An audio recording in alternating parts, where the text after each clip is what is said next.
Assalamualaikum warahmatullahi wabarakatuh.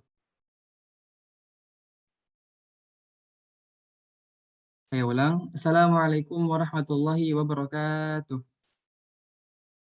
Segala puji hanyalah milik Allah yang telah menciptakan langit 7 lapis tanpa ada cacat sedikit pun. Yang telah menciptakan bumi dan seisinya, yang telah mengisinya dengan beragam makhluk hidup, termasuk kita di dalamnya, yang sudah menghidupkannya dengan berbagai macam ekosistem. Hendaklah kita senantiasa berpikir atas apa yang sudah Allah ciptakan. Semoga renungan tersebut, semoga tafakur tersebut bisa menambah iman kita, takwa kita, agar kita bisa menjadi muslim yang lebih baik daripada sebelumnya. Seperti tema pada sore hari ini, yakni menjadi muslim yang lebih baik dari panutan yang terbaik. Oke teman-teman semua, sebelum kita lanjut kemana-mana nih, alangkah baiknya kalau misalkan kita on cam terlebih dahulu ya. Di sini masih banyak nih yang off cam nih. Bagi yang nggak ada kendala, yang tidak ada kendala, saya harap agar bisa on cam ya. Agar aura-aura semangat dalam majlisnya juga keluar teman-teman. Oke, mungkin sembari menunggu ya. Yang terhormat, Pembina FSRB, Kak Hafid, yang saya hormati pemateri kita pada sore hari ini, Kak Kolen Sakila, dan yang saya banggakan dan cintai karena Allah Subhanahu wa Ta'ala, para panitia dari FSRB, dan juga para peserta. Perkenalkan, nama saya Rozan Khalis, saya pengurus FSRB dari Divisi Humas, sekaligus perwakilan dari Rais SMA IT Umul Quro. Pada sore hari ini, insya Allah saya akan memandu kalian semua dalam mengarungi acara Maulid Nabi. Yang bertemakan menjadi muslim yang lebih baik dari panutan yang terbaik. Oke teman-teman, kira-kira kita mau ngapain nih di sini? Boleh dong, kita interaksi dulu kali ya, biar nggak terlalu kaku amat gitu. Dari Yusuf, mungkin boleh kasih tahu nih. Kira-kira kita mau ngapain sih di sini?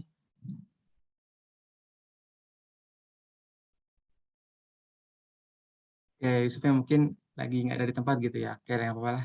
Nah, kita lanjut aja gitu ya. Oke, teman-teman. Pada sore hari ini, insya Allah kita akan menyimak materi tentang Maulid Nabi. Sesuai tema yang sudah saya bacakan tadinya. Insya Allah akan dibawakan oleh pemateri Kak Kolan Sakila. Oke, teman-teman. Sebelum lanjut, saya akan membacakan RD atau rundown terlebih dahulu agar afdal gitu ya. Yang pertama ada pembukaan, lalu ada sambutan, lalu ada inti acara yaitu penyampaian materi, ada sesi tanya jawab, dan di akhir seperti biasa ada penutup. Baiklah teman-teman, agar keberkahan senantiasa tercurah limpahkan pada majelis ini, marilah sama-sama kita menyimak bacaan ayat suci Al-Quran yang insya Allah akan dibawakan oleh Kak Iqbal ya. Kak Iqbal, apakah sudah siap? Insya Allah siap. Alhamdulillah. Baik, kalau seperti itu saya serahkan kepada Kak Iqbal. A'udzu billahi minasyaitonir rajim. Bismillahirrahmanirrahim.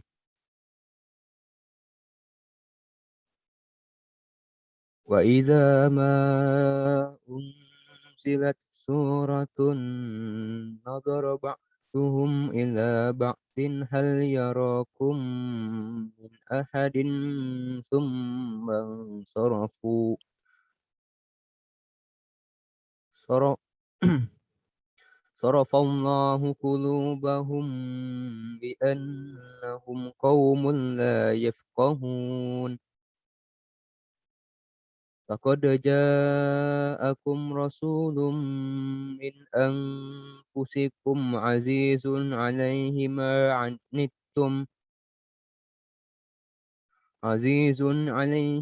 عنتم حريص عليكم بالمؤمنين رؤوف رحيم فإن تولوا فقل حسبي الله لا إله إلا هو عليه توكلت وهو رب العرش العظيم.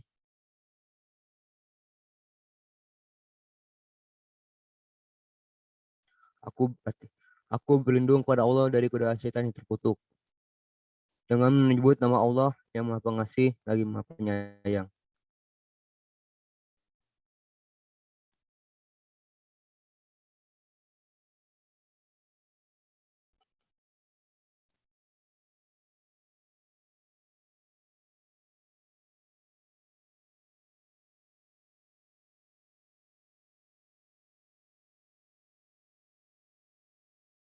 ada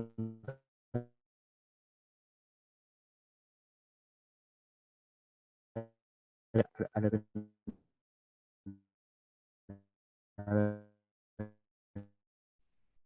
Agak terputus-putus, Iqbal.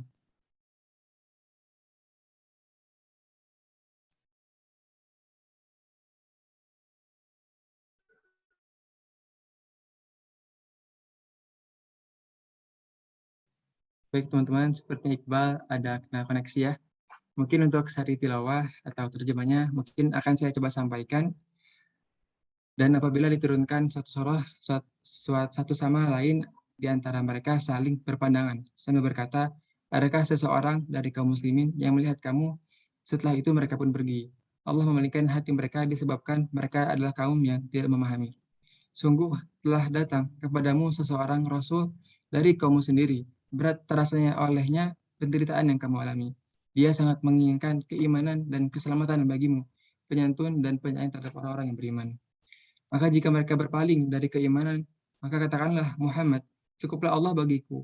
Tidak ada Tuhan selain Dia, hanya kepadanya aku bertawakal, dan Dia adalah Tuhan yang memiliki arsy singgasana yang agung. Allahumma arhamna bil Quran, ya Allah. Allah berfirman pada surat At-Taubah ini bahwasannya Rasul adalah orang yang sangat menginginkan keimanan pada diri kita, dan Rasul sangat tidak menyukai jika ada penderitaan yang kita alami. Oleh karena itu, kita harus memberikan perjuangan yang sungguh-sungguh kepada Rasul. Satunya dengan cara mencintainya, mengamalkan sunnahnya, dan menuntut ilmu, mempelajari sirahnya. Baik teman-teman, mungkin itu untuk pembacaan tilawah dan seri tilawahnya. Terima kasih Iqbal yang sudah tadi membacakan tilawahnya. Ya, Akan berlanjut kepada agenda selanjutnya. Akan ada sambutan dari pembina FSRB, yaitu Kang Hafid. Sebelumnya, Kang Hafid, apakah sudah bergabung? Sudah, Razan. Alhamdulillah. Dengar Bagaimana suaranya? Kang? Terdengar Kang, Alhamdulillah. Bagaimana Kang kabarnya Kang di sore hari ini Kang? Alhamdulillah. Luar biasa. Allahu Akbar. Wah, Geluduk di sini Akbar. ya, teman-teman. Gimana di sana Bogor? Di Di sini saya geluduk. hampir hujan Kang. Mungkin bentar Oke. lagi Kang. Ya, daerah Kayu Manis dan sekitarnya. Saya di Kayu Manis dan sekitarnya ini hujan ya. Iya. Allah alam ya. Yang lain di bagian Bogor. Ya, Alhamdulillah Razan. Syukran. Jazakumullah khairan. Siap. Mana? Baik Kang, mungkin oleh karena itu akan saya serahkan kepada Kang Hafid untuk memberikan sambutan. Kepadanya saya persilakan. Baik, syukran. Terima kasih. Jazakallah kepada pemandu acara, Master of Ceremony, Razan Khalis ya. Insyaallah. Baik, bismillahirrahmanirrahim. Assalamualaikum warahmatullahi wabarakatuh. Waalaikumsalam warahmatullahi wabarakatuh. Alhamdulillahirabbil alamin alladzi arsala rasulahu bil huda wa dinil haq liyuzala dini kulli wa kafa billahi syahida amma ba'du. Bismillahirrahmanirrahim. Innama bu'istu liutamima makarimal akhlak. Al-hadith. Alhamdulillah, puji dan syukur marilah kita panjatkan kepada Allah Subhanahu wa taala. Salat serta salam semoga tercurah kepada baginda Nabi besar Muhammad sallallahu alaihi wasallam beserta keluarganya, para sahabatnya, dan kepada kita selaku umatnya hingga akhir zaman. Mudah-mudahan kita mendapatkan syafaat di yaumul akhir nanti dari baginda Rasulullah sallallahu alaihi wasallam. Amin ya Allah ya rabbal alamin. Alhamdulillah yang kami hormati, Masya Allah, ini luar biasa pematerinya. Saya juga lama tak jumpa ini ya. Gimana kabarnya Kang Kaulan, Sakila? Insya Allah ya. Allah. Alhamdulillah baik Kang. Masya Allah. Iya, syukron, jazakumullah kasih. Terima kasih banyak atas kesempatan waktunya di sela-sela kesibukannya ini sibuk banget nih Masya Allah nih. Mahasiswa kita ya. Allahu Akbar. Ya. Terima kasih Kang Kaulan ya, nanti kita sama-sama dengarkan materi ilmunya dari Kang Kaulan insya Allah. Yang kami hormati dan mudah-mudahan selalu diberikan keberkahan semuanya ya, teman-teman FSRB, terutama pemandu acara ya Razan dan teman-teman semuanya, semoga selalu diberikan keberkahan Allah Subhanahu wa taala Meskipun alhamdulillah kita dalam aktivitas rutinitas hariannya sudah mulai beraktivitas ya di sekolah masing-masing, yang kelas 11 ya, mungkin dari semester lalu, tahun lalu tidak merasakan nikmatnya bangku sekolah ya. Kalau istilah dulu makan bangku sekolah ya, memang merayap ya makan bangku sekolah ya. Ya tidak merasakan makan bangku sekolah. Dan alhamdulillah meskipun hanya 50% mungkin ya, dengan PTMT bisa merasakan nikmatnya bersekolah begitu ya. Alhamdulillah sudah mulai dibuka untuk khusus untuk SMA ya. Jadi bersyukur. SMP, SMA bersyukur ya. Ya, sekolah dasar belum di Kota Bogor ya, masih di Gilir ya. Alhamdulillah kalau SMA, SMP sudah dibuka ya. Dan terima kasih kepada divisi PSD ya, pengembangan sumber daya yang terus bergerak, Irfan, di bawah Irfan dan teman-teman ya, untuk program-programnya meskipun di pandemi, dan program dari pembinaan kita juga memang agak lost control ya. Tapi alhamdulillah konfirmasi terus ada dari teman-teman, dan alhamdulillah terselenggara acara Maulid Baginda Rasulullah SAW. Alhamdulillah teman-teman, terima kasih ya untuk semua tim dari FSRB, dan ucapan juga terima kasih kepada Rohis ya di Kota Bogor semuanya ini. Alhamdulillah, mudah-mudahan yang belum menyusul bisa menyusul ya, insya Allah mudah-mudahan diberikan kelapangan waktu ya untuk menyusul beberapa rohis di Kota Bogor. Alhamdulillah. Alhamdulillah teman-teman, berbicara Maulid Baginda Nabi besar Muhammad SAW ya, ini berbicara kecintaan kita kepada Baginda Rasulullah SAW. Di awal tadi hadis bagaimana cara bentuk ya, Baginda Rasulullah SAW mengajarkan akhlak kepada kita. Nah, kita juga akhlak atau perilakunya sesuai dengan temanya tadi dibacakan oleh pemandu acara atau MC ya. Perilakunya seperti panutan yang terbaik ya, panutan kita yang terbaik. Perilakunya juga perilaku yang terbaik begitu ya. Perilaku yang baik, makarimal akhlak, akhlak yang terpuji ya, sebagai uswatun hasanah tentunya. Dan kembali lagi bahwa berbicara Maulid, nah ini juga kita berbicara bagaimana napaktilas Baginda Rasulullah SAW sebelum, saat dilahirkan, ketika kanak-kanak, remaja, sampai dewasa, sampai diangkat menjadi Rasul utusan Allah begitu ya. Ini luar biasa ya, menggetarkan hati kita kalau membaca sirah dari Baginda Rasulullah SAW. Bahkan mungkin sudah dipelajari ya ketika kecil teman-teman, bagaimana Baginda Rasulullah di usia mudanya dengan merihnya, kalau istilah tanda petik sekarang ya, berjuang dengan sangat berjuang begitu Baginda Rasulullah SAW. Kalau sekarang mungkin teman-teman ya dengan mudahnya meminta kepada orang tua, tapi Baginda Rasulullah berjuang dengan Masya Allah luar biasa ya. Nah makanya kita di momentum Maulid Nabi besar Muhammad SAW ini kita bangkitkan cinta kita kepada Baginda Rasulullah SAW. Mungkin salah satu, salah duanya kita perbanyak bersolawat kepada Baginda Rasulullah SAW. Ya, sholawat apapun teman-teman. Bahkan kita seling bersolawat mungkin di sholat 5 waktu kita, bukan mungkin lagi. Ya pasti ya di sholat 5 waktu kita, di tahiyat awal, tahiyat akhir ya Allahumma sholli ala Sayyidina Muhammad wa ala ali Sayyidina Muhammad ya, di sholat 5 waktu kita. Dan ditambah juga dalam aktivitas kita, rutinitas kita, bahkan pada waktu hari Jumat mungkin ya, kita sama-sama membaca sholat kepada Baginda Rasulullah SAW. Sebagai bentuk cinta kita kepada Baginda Rasulullah SAW. Bahkan kalau dikisahkan Umar bin Khattab itu ketika bertanya kepada Rasulullah, ya, bagaimana aku, redaksinya kurang lebih seperti ini ya, bagaimana aku menyempurnakan imanku, wahai Baginda Rasulullah SAW. Rasulullah menjawab begitu ya, cintai aku ya melebihi cinta kepada dirimu sendiri ya. Masya Allah ya. Jadi kita harus mencintai diri Rasulullah melebihi diri kita sendiri begitu ya. Seperti halnya dicontohkan oleh Sayyidina Umar bin Khattab begitu ya. Masya Allah luar biasa. Kalau kita ya minimalnya dengan perbanyak bersolat kepada Baginda Rasulullah SAW. Apalagi anak muda zaman sekarang, mari yuk kita sama-sama toladani baginda Rasulullah SAW begitu ya. Dan tantangan bagi kita semua ya, Forum Rohis Kota Bogor, Forum Silaturahim Rohis Kota Bogor ini dengan agenda terbesarnya kita silaturahim kepada Rohis ya. Dan di awal apa di akhir kemarin ya, 2 bulan yang lalu terjadi kasus yang sangat sedikit menghentakkan kita ya, hati kita segala macam ya, di Kota Bogor adanya tawuran segala macam. Ya Allah, ini tantangan akhir zaman ya baginda Rasulullah SAW. Jadi bersyukur teman-teman masih ada di circle lingkaran kebaikan ini. Mudah-mudahan lingkaran kebaikan di Rohis, di FSRB ini menjadi bagian dari cinta kita kepada baginda Rasulullah ya, pemuda-pemuda yang cinta kepada baginda Rasulullah SAW.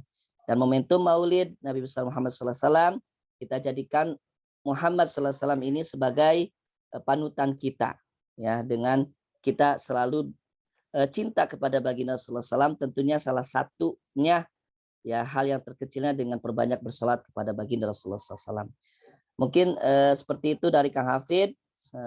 Semangat teman-teman untuk aktivitas program-programnya, termasuk Maulid ini ya, kita jadikan momentum ini sebagai menggali potensi kita, menggali ilmu kita ya, memberikan mendalami ilmu kita, materi dari pemateri, nanti insya Allah mudah-mudahan mendapatkan ilmu yang bermanfaat. Syukran jazakumullah katsir kepada semua tim dan yang sudah hadir ya, terima kasih banyak Kang Hafid ucapkan. Wabillahi taufiq wal hidayah. Wassalamualaikum warahmatullahi wabarakatuh. Waalaikumsalam warahmatullahi wabarakatuh. Jazakallahu khair, Kak Hafid yang sudah memberikan sambutan, yang sudah memberikan semangat awal bagi kita semua, para penuntut ilmu pada majelis kali ini. Baik teman-teman semua, kita akan beranjak kepada inti acara. Akan ada penyampaian materi, akan tetapi mungkin saya akan menyapa terlebih dahulu ya pemateri kita di sore hari ini. Assalamualaikum Kak Kaulan Tekila, gimana Kak kabarnya? Waalaikumsalam. Alhamdulillah baik Razan. Alhamdulillah. Razan gimana, sehat? Nah, sehat Kak, alhamdulillah Kak. Lagi di mana nih Kak posisinya Kak? Di Bogor, alhamdulillah. Masih WFH aja. Nah. Oh iya Kak. Kalau kesibukan lagi sibuk ngapain nih Kak? Kerja kah atau? Alhamdulillah ya, lagi kerja. Alhamdulillah udah. Tapi masih WFH aja sih memang. Oh iya, alhamdulillah. Baik teman-teman, mungkin itu sedikit mungkin perkenalan singkat dari pemateri kita. Di sore hari ini selanjutnya kita akan membacakan CV dari pemateri kita di sore hari ini. Oleh karena itu, bagi panitia yang bertugas, saya harap kesediaannya untuk men-share CV dari Kak Kaulan. Jadi teman-teman, CV dari Kak Kaulan, kita bisa lihat dari personal branding statement-nya ya, yang leaders with a basic engineer and religion principle. Kak Kaulan memiliki pengalaman edukasi pada SMIT Mulkuro, bidang sains, lanjut dan berkuliah di Universitas Pertamina, Prodi Logistik Engineering. Kemudian untuk aktivitasnya ada owner, punya Mas, kemudian research and development pada medical, founder Bonaparte Disciple, dan terakhir ada founder Yacht.pro. Adapun untuk work experience-nya, yang pertama ada practical assistant dan internship. Untuk organization-nya, atau pengalaman organization-nya, yang pertama ada Head of Human Resource Development Department pada Universitas Pertamina, kemudian ada Head of Human Resource Development Department pada LDK Universitas Pertamina, dan yang ketiga ada Head of Inventory and Assets Department pada Korps Sukarela Universitas Pertamina. Mungkin itu sedikit CV ya dari Kak Kaulan. Semoga menambah ukhuwah kita antara para peserta dan juga pemateri. Oleh karena itu, mungkin Kak Kaulan apakah sudah siap untuk menyampaikan materi di sore hari ini? Oke, bismillah, siap insyaallah. Bismillah, oke ya. Oleh karena itu, akan saya serahkan kepada Kak Kaulan untuk menyampaikan materi. Kepada Kak Kaulan, saya persilakan. Oke, teman-teman. Bismillahirrahmanirrahim. Assalamualaikum warahmatullahi wabarakatuh. Waalaikumsalam. Izin share screen ya.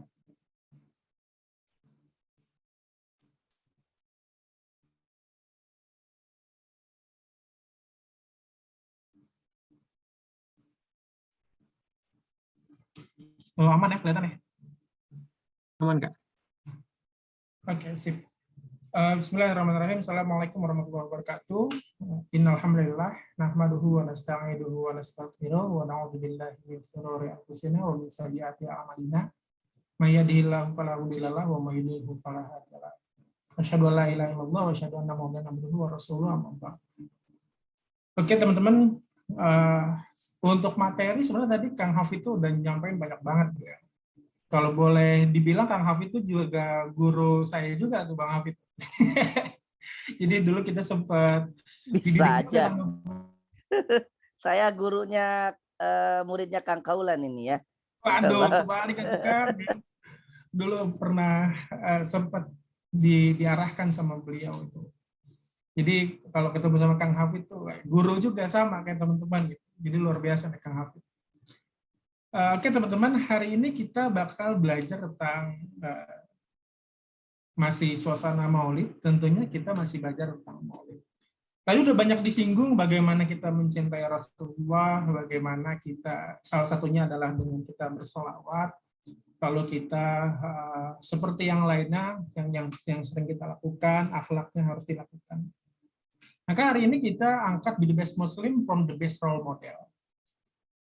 Pertama, kalau secara umur, ya, mungkin saya sama teman-teman nggak jauh beda ya. Kelahiran 99 mungkin juga teman-teman kelahiran berapa.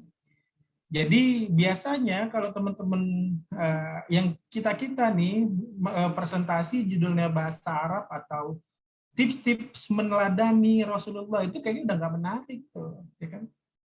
Atau bahasa Arab bahkan kita ngerti aja enggak gitu. Artinya di sini kita ada suatu sudut pandang yang sebenarnya harus kita coba, harus kita kulik lagi. Kita be the best Muslim from the best role model. Artinya kita menjadi Muslim terbaik ya dengan cara melihat model terbaik atau role model terbaik itu tentunya Rasulullah, suri tauladan kita. Gitu teman-teman. Nah, kita kilas balik ke bagaimana Rasulullah itu dulu. Yang pertama itu adalah Rasulullah itu ternyata lahir di hari Senin, teman-teman. Jadi Rasulullah itu di hari Senin tanggal 12 Rabiul Awal. Nah, saat kelahiran Rasulullah itu sebenarnya banyak banget kejadian-kejadian atau peristiwa-peristiwa yang mengiringi kelahiran Rasulullah, yang mengiringi penyambutan Rasulullah, yang artinya muka bumi ini aja menyambut kehadiran Rasulullah. Yang pertama kita bisa lihat itu yang kekaisaran Romawinya itu runtuh. Ini secara teknisnya itu ada 14 balkon istana yang runtuh saat kelahiran Rasul. Itu kayak menandakan bahwa kelahiran Rasul itu menjadi pertanda bahwa ini bukan Romawi, ini Persia. Mohon maaf ya. Persia itu akan runtuh itu. Itu akan runtuh, akan ditaklukkan. Itu sudah sebagai tanda tuh bahwa itu udah ada ciri-cirinya. Ternyata baru lahir aja udah begitu. Dahsyat banget. Baru lahir aja udah begitu sekali lagi. Yang kedua, padamnya api kaum Majusi. Bayangin teman-teman, api yang zaman dulu itu sekiranya hampir tidak mungkin padam karena abadi gitu ya. Itu dianggapnya sakti itu sama kaum Majusi itu. Jadi saking dianggap sakti bahwa wah ini kayaknya sumber kehidupan, ini penyelamat kami, ini apa sumber cahaya, sumber kita semua itu berasal dari api abadi yang mereka punya. Tapi bas setelah Rasul lahir padam. Sekali lagi setelah Rasul lahir padam. Artinya, waduh, kayak kita bayangin aja tiba-tiba sesuatu yang kita anggap hampir mustahil, tiba-tiba hilang. Kalau ditanya panik, ya panik itu kaum Majusi itu. Ditanya apinya padam, panik mereka. Selama ini yang kita kira sebagai sumber kehidupan, kok tiba-tiba mati.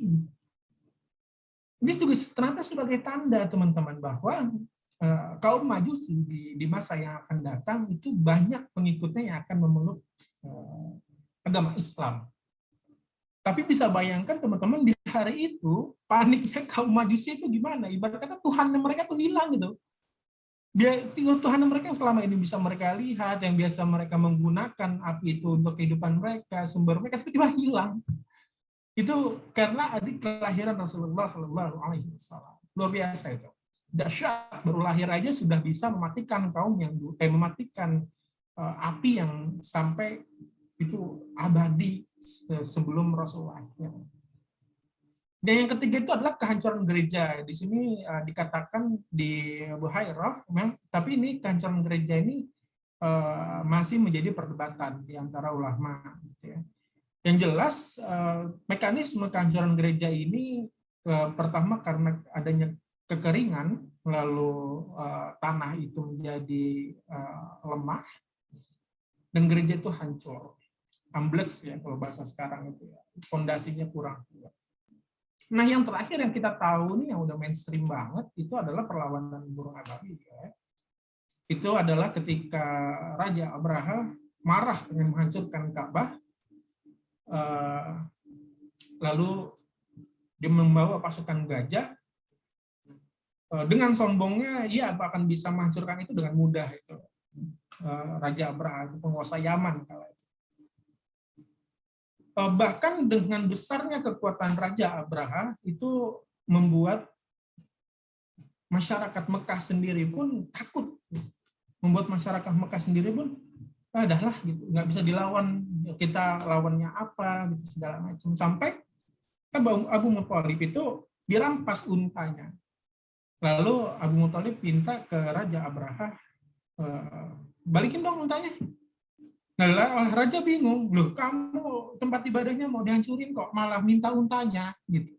Ya lindungilah tempat ibadahmu kalau misalnya itu benar-benar kamu yakin. Terus Abu Muthalib bilang, unta ini punya aku, maka aku yang mengambilnya. Ketika kamu ingin menghancurkan Ka'bah, maka itu punya Allah, maka Allah yang akan melindungi. Wah, itu Raja Abraha digituin panas itu. Oh gitu loh cara mainnya, ternyata langsung makin dihancurin kan, dibayar tuh sama Raja Abraha. Wah, Raja Abraha emosi nggak dengar kayak gitu, wah makin semangat. Cuman Allah nggak diem teman-teman, Allah nggak diem kala itu perlawanan burung ababil dikirimkan dari surga untuk menghancurkan pasukan-pasukan gajah yang akhirnya Ka'bah itu tetap berdiri sampai hari. Luar biasa. Walaupun sebenarnya banyak peristiwa-peristiwa lain yang masih ada gitu ya saat jelang lahirnya Rasulullah itu, yang menandakan bahwa ada suatu kebesaran yang sama-sama harus kita yakini bahwa sesuatu ini sedang terjadi, sesuatu ini sedang tidak baik-baik saja untuk para umat kala itu gitu. Suatu tanda ketika mereka harusnya menyadari. Banyaklah dari 4 ini. Nah, itu adalah kelahiran Rasulullah dan peristiwa-peristiwanya. Lalu kita mengenal lebih banyak tentang keteladanan Rasulullah. Ini teman-teman udah SD lah ya. 4 sifat ini ada sidik, amanah, tabligh, dan fatonah. Sidik itu artinya selalu benar. Makanya kalau misalnya ada yang bilang wanita selalu benar, itu gelar dari mana itu? Itu ngambil gelarnya Rasul. Sementara yang sudah pasti sidik itu Rasul. Karena nggak pernah bohong, nggak pernah bokis, ya, nggak pernah cuap-cuap gitu, nggak pernah speak mengadoy dan segala macam. Rasul nggak pernah, teman-teman. Rasul nggak pernah ngelakuin itu semua. Jadi semuanya itu Rasul dilakuin dan sesuai yang dia omongin itu sesuai apa yang beliau lihat. Itu adalah suatu yang dimiliki oleh Rasul. Jadi, Bang, tapi kan pernah Bang, itu kayaknya Rasul itu melindungi seorang Muslim yang sedang dikejar-kejar oleh kaum kafir.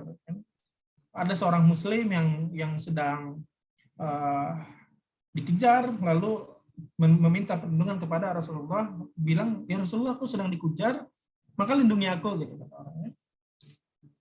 Lalu dia ngumpetlah di belakang, lalu ada orang kafir yang ngejar itu sambil bilang, ya Rasulullah ngeliat nggak si Fulan? Terus Rasul berdiri sambil terus menjawab, setelah aku berdiri aku tidak melihat siapapun selain dirimu. Lalu ya udah itu kan percaya karena nggak pernah bohong gitu Rasulnya. Yang akhirnya ya sudah, Bang itu bohong Bang, oh enggak gitu.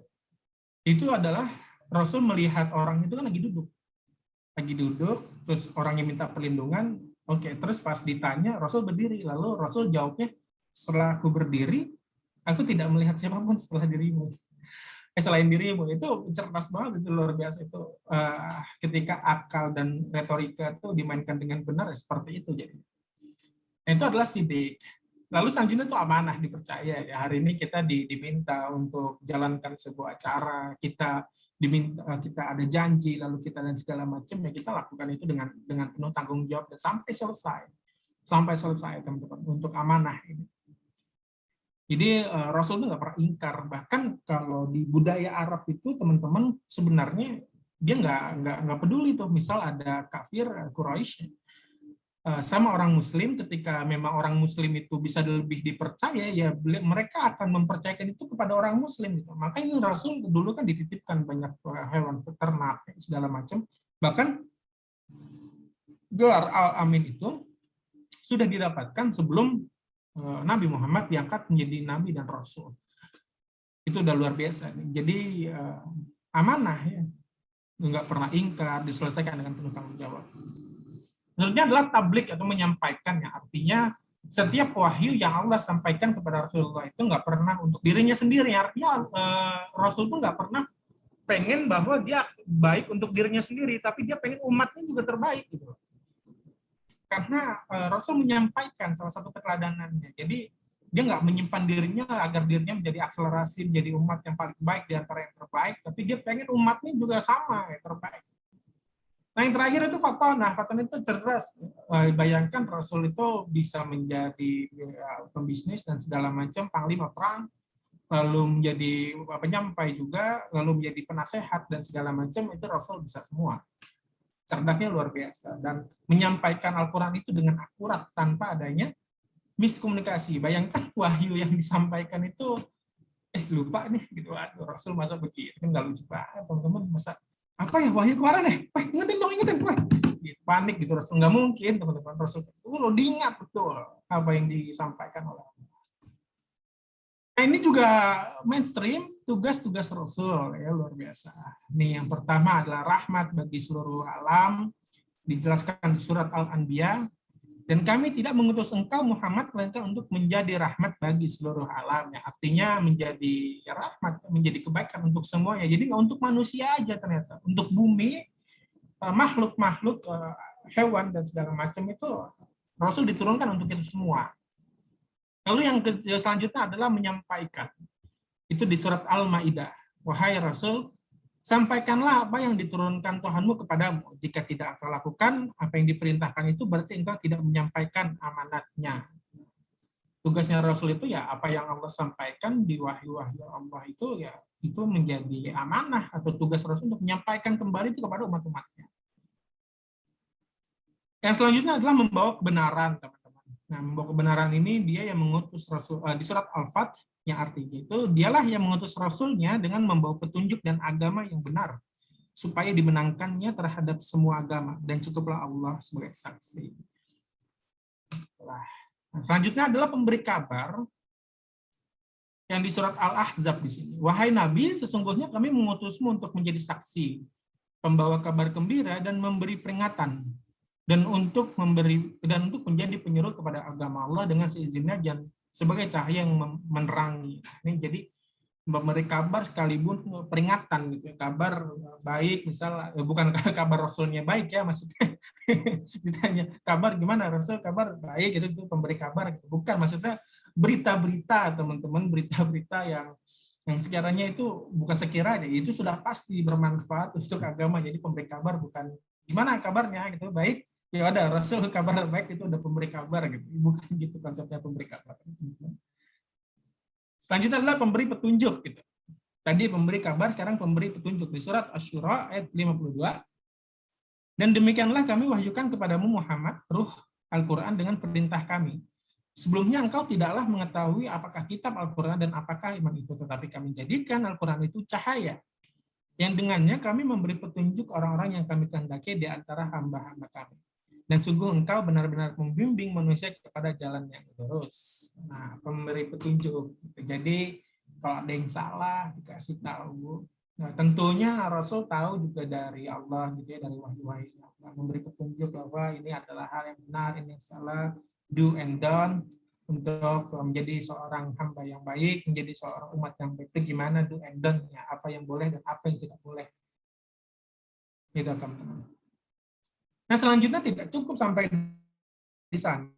Nah, ini juga tantangan dakwah Rasul banyak banget sebenarnya, nggak cuma ini adalah beberapa hal yang kita bisa ambil. Yang pertama adalah penghinaan, ancaman, dan siksaan. Ini udah jelas ya, Rasul dituduh tukang sihir, Rasul dituduh penipu, Rasul dituduh sesat. Oh, banyak lah. Penghinaan Rasul udah dianggap orang gila juga gitu ya. Banyak lah.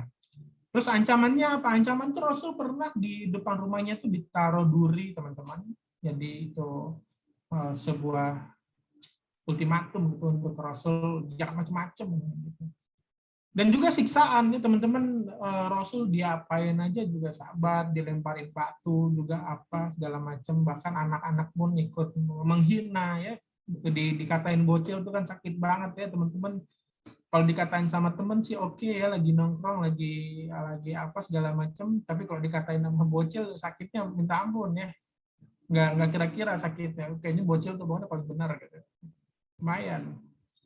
Selanjutnya itu nggak cukup sampai ke Rasul pribadi, tapi lanjut ke umatnya. Ya umatnya yang ada yang dicongkel matanya teman-teman, ada yang ditusuk dari kemaluannya sampai kepalanya, ada yang wah banyak lah. Gangguan kepada umat itu justru lebih gila. Karena biar Rasulnya itu tahu bahwa nih yang ikut kamu resikonya gini, masa kamu masih mau nyebarin terus. Gangguannya luar biasa kepada umat Islam dulu. Ternyata digangguin Rasul nggak ngaruh. Ya, digangguin Rasul nggak ngaruh, teman-teman. Terus ditawarkan lah mau jadi ini nggak jubir istana sih, jubir istana. Harta jabatan wanita, Rasul ditawarin jadi raja, teman-teman. Ditawarin raja, lalu ditawarin kamu silahkan memilih wanita tercantik semua yang ada di Arab buat kamu, boleh deh. Cuman Rasul tetap nggak mau gitu kan, karena emang tujuannya bukan untuk dapat jabatan dan segala macam, tapi untuk memberi kabar, memberi kebaikan dan segala macam. Terus nggak cukup nyampe sana, masuklah negosiasi dan politik. Ya. Dibilang, ayo nih, sehari deh, gitu kata orang kafir. Kamu nyembah berhala kamu sehari, maka aku juga akan nyembah Allah sehari. Jadi tukeran bentar lah gitu. Tuhannya tukeran bentar sih gitu kan segala macam. Cuman enggak, Rasulullah nggak bisa begitu. Enggak, masalah enak banget tukeran Tuhan. Segala macam, nggak bisa konsep beribadah nggak gitu. Masa ya sehari Allah, sehari berhala, terus gimana rasanya sharing-sharing dah, waduh, masa Tuhan begitu. Itu nggak mungkin ya.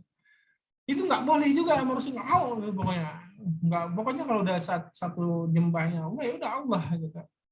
Masa tukar-tukar bangsa sehari sejam juga nggak mau gitu, karena udah kalau pindah keyakinan secara sengaja itu udah dahsyat. Nggak cukup sampai sana, akhirnya masuklah politik itu ke keluarganya, itu ke pamannya Abu Thalib, diprovokasi. Padahal Abu Thalib itu nggak Muslim ya, tapi melindungi Rasul, gitu. Memprovokasi bahwa itu Nabi Muhammad itu bawa ajaran sesat, bertentangan dengan kita apa segala macam. Diprovokasi Abu Thalib. Ternyata nggak pengaruh juga Abu Thalib. Tekanan Abu Thalib gede banget gitu, jangan salah ya. Ancamannya kan Rasul udah mau dibunuh. Nggak cukup sampai di sana, akhirnya benar-benar dihasutlah masyarakat Mekah. Sampai ada titik di mana yang mengikuti dakwahnya Rasul itu ya dibunuh, itu udah mainannya nyawa. Ya bayangin aja teman-teman, misal kita lagi sama sahabat kita, lalu tiba-tiba ada orang lain, nih sahabat lo nih, gara-gara temenan sama lo, dia nggak bener, gua hajar deh. Apa urusannya sahabatnya gitu yang punya masalah kita dan segala macam. Nah ini sama nih, Rasul yang menjadi tujuan mereka, tapi yang diganggu adalah masyarakat Mekahnya. Jadi pokoknya nggak bolehlah ikut ajaran Rasul. Sampai ke tahap di mana ini ada pengasingan dan pemboikotan. Mereka lockdown total, PSBB maksimal. Zaman dulu udah ada tuh PSBB. Pengasingan. Mereka nggak boleh nikah dengan Bani apa? Lupa. nggak boleh interaksi jual beli, nggak boleh ngomong, social distancing akut itu ya. Ya, kalau kita karena ada virus, mereka dulu masalah ideologi social distancingnya itu lebih gila lagi mereka. Jadi ini bukan sesuatu hal yang baru sebab Islam ya, lockdown itu. Oh, mereka diasingkan itu transaksi jual beli nggak boleh, ngomong nggak boleh, deket-deketan apa nggak boleh. Pokoknya kalau udah kecap, oh kamu gabung itu, oh kamu berarti temannya, oh, habis. Ya. Nggak boleh didikahi dan nggak boleh menikah gitu ya.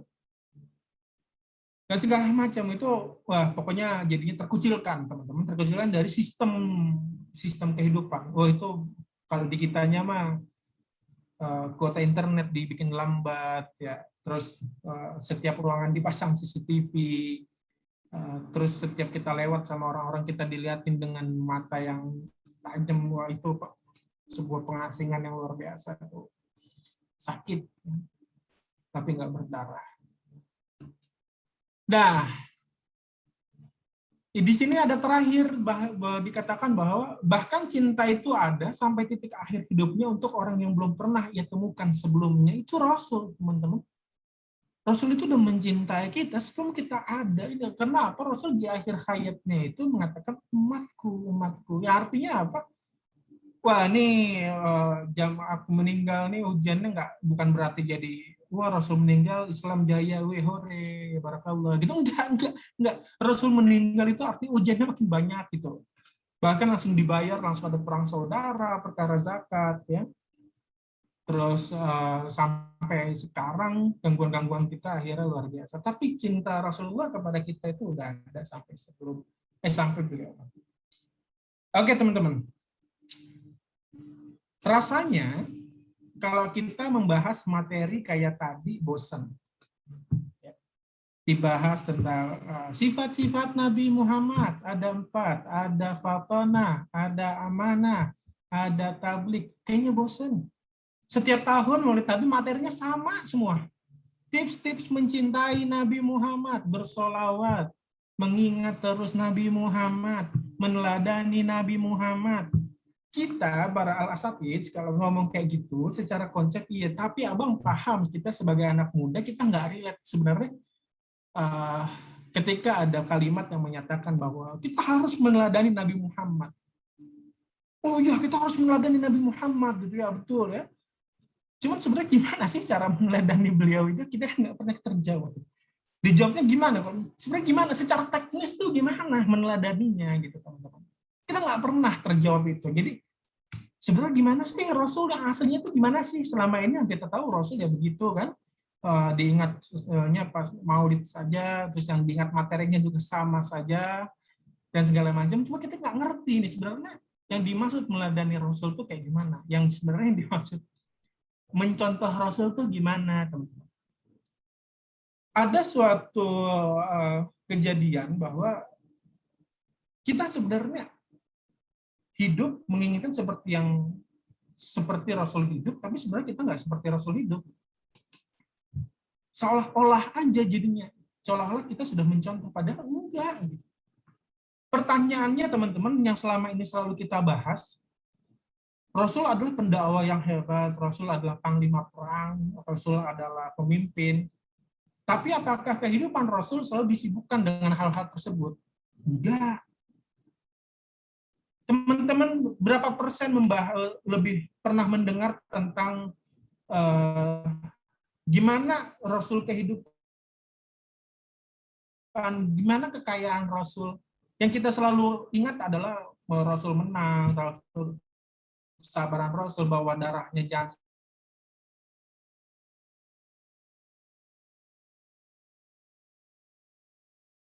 Rasul bijaksana menyelesaikan masalah. Itu ya terus yang kita ulang. Tapi sebenarnya kita nggak ngerti Rasul itu kayak gimana sebenarnya. Yang harusnya jadinya itu gimana Rasul. Teman-teman kalau ditanya bagaimana kehidupan Rasul, Afwan itu ada tipografi itu. Bagaimana kehidupan Rasulullah yang sebenarnya? Kita kan nggak bisa kejawab tuh. Sebenarnya gimana sih Rasul? Rasul tuh remajanya gimana sih Rasul remajanya?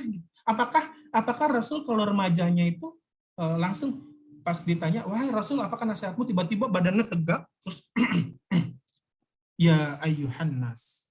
Enggak gitu, Rasul enggak gitu, teman-teman. Kalau Rasul kayak gitu, umat Islam kaku, bener, enggak ada yang mau masuk Islam, asli, sumpah, demi apapun, enak banget sih. Enggak. Tapi kalau misalnya bentukan Rasul kaku kayak gitu, enggak ada orang yang mau masuk Islam. Ditanya Rasul, dikit-dikit, ya Yohanes. Terus suaranya dibas-basin, dibijak-bijakin gitu, supaya wibawanya ada. Enggak, Rasul tuh biasa aja gitu. Rasul tuh manusia, teman-teman. Rasul tuh manusia dan kita manusia gitu. Rasul itu pas remajanya, teman-teman, pernah kepo-kepo sama pesta di pantai. Itu pestanya orang Quraisy. Rasul tuh kepo, itu lagi ada apa sih di pantai itu? Kok kayaknya seru sih, isinya anak muda semua. Aku kan juga anak muda nih, gitu kata Rasul. Cuman kala itu Allah tidurkan Rasul. Yang artinya di situ Rasul udah paham bahwa oh itu ternyata nggak baik buatku. Tapi sebenarnya yang kita tangkap itu kita sebagai anak muda, teman-teman, kepo-kepo tuh nggak apa-apa. Ih, kayaknya enak ya nonton Netflix seharian. Coba aja. Nggak apa-apa, kita punya perasaan kayak gitu tuh nggak apa-apa, teman-teman. Jadi kalau misalnya kita membayangkan, wah kayaknya jalan-jalan ke puncak enak nih, kayaknya seru ya ke puncak gitu. Lupain dulu amanah kita touring yang punya SIM. Tiba-tiba, aduh kayaknya Rasul isinya nggak ada refreshing. Oh salah betul. Rasul punya perasaan-perasaan jiwa mudanya tuh Rasul punya. Karena apa? Rasul tetap manusia. Rasul kepo sama adanya pesta di pantai, bayangin.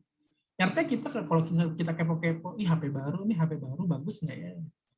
Atau kalau yang akhwat nih filter baru di TikTok, di Instagram, cobain aja. Itu kepo-kepo gitu nggak apa-apa. Cuman memang nanti dipublikasikannya apakah kita menjadi seseorang yang melampaui batas atau enggak.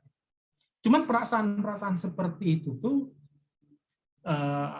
ada, Rasul punya. Jadi jangan khawatir kita sebagai anak muda kepo-kepo terhadap sesuatu tuh itu menjadi sesuatu yang wah kita kayaknya udah jauh nih dari Rasul nih, kayak udah Rasul udah bukan gue banget dah gitu. Rasul mah tinggi banget kelasnya bang gitu. Gue udah nggak dapet nih Rasul kehidupannya udah jauh bumi langit dah, bintang sama kedalaman sumur kayak saking jauhnya. Nah terus muncul lagi kehidupan Rasul itu sebenarnya serius nggak sih gitu. Rasul tuh bisa bercanda, teman-teman. Rasul tuh bisa bercanda. Jadi Rasul tuh nggak setiap ada yang bercanda, tidak boleh bercanda. Itu menghabiskan waktu. Ya Allah, masa Rasul begitu kaku banget? Rasul nggak kaku, teman-teman. Emang ada bang kisahnya? Ada kisahnya. Ada wanita tua yang datang ke Rasul. Lalu wanita tua itu bilang, Rasul aku bakal masuk surga nggak? Kata Rasul, enggak. Wanita tua sepertimu nggak bakal masuk surga. Wah, Rasul bilang kayak gitu tuh wanita tua panik nggak? Panik lah. Panik banget itu. Dibilang nggak masuk surga, kata Rasul, dia bayangin. Terus Rasul ketawa sambil bilang, karena saat di surga wanita itu tidak ada orang tua, semuanya adalah wanita-wanita muda. Terus akhirnya mereka duduk ketawa. Di pertanyaan Rasul rasanya gimana, teman-teman? Kata Rasul wanita tua itu nggak bakal masuk surga. Oh itu orang yang dengar itu ketar-ketir 7 keliling itu. Cuma Rasul bercanda itu, artinya Rasul di surga tuh nggak bakal ada wanita tua, karena setua apapun dia akan menjadi wanita muda lagi ketika di surga. Dia nggak mungkin jadi orang tua. Itu maksud Rasul. Artinya kalau emang masuk surga, ya usahanya apa gitu. Itu bercanda Rasul yang pertama. Ketawa juga itu wanita bikin panik kayak gitu.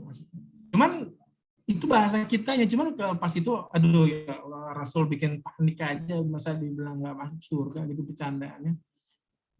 Nah, terus pernah lagi bang, emang kayaknya sekali 2 kali aja, jarang-jarang. Ada lagi ceritanya, jadi seorang wanita itu datang ke Rasul menanyakan tentang suaminya, lalu Rasul bilang, suamimu yang matanya ada putih-putihnya enggak? Gitu. Ya terus si wanita ini bilang, nggak ada, masa ada putih-putihnya mata? Demi Allah, dia bilang demi Allah itu si wanita itu, karena dia merasa suaminya nggak ada matanya, nggak ada putih-putihnya. Terus Rasul bilang, ya nggak mungkin lah ada putih-putih, coba cek baik itu di sekeliling lingkaran, di sekeliling bola hitam itu kan pasti putih, terus ya udah ketawa dan segala macam. Nah, terus juga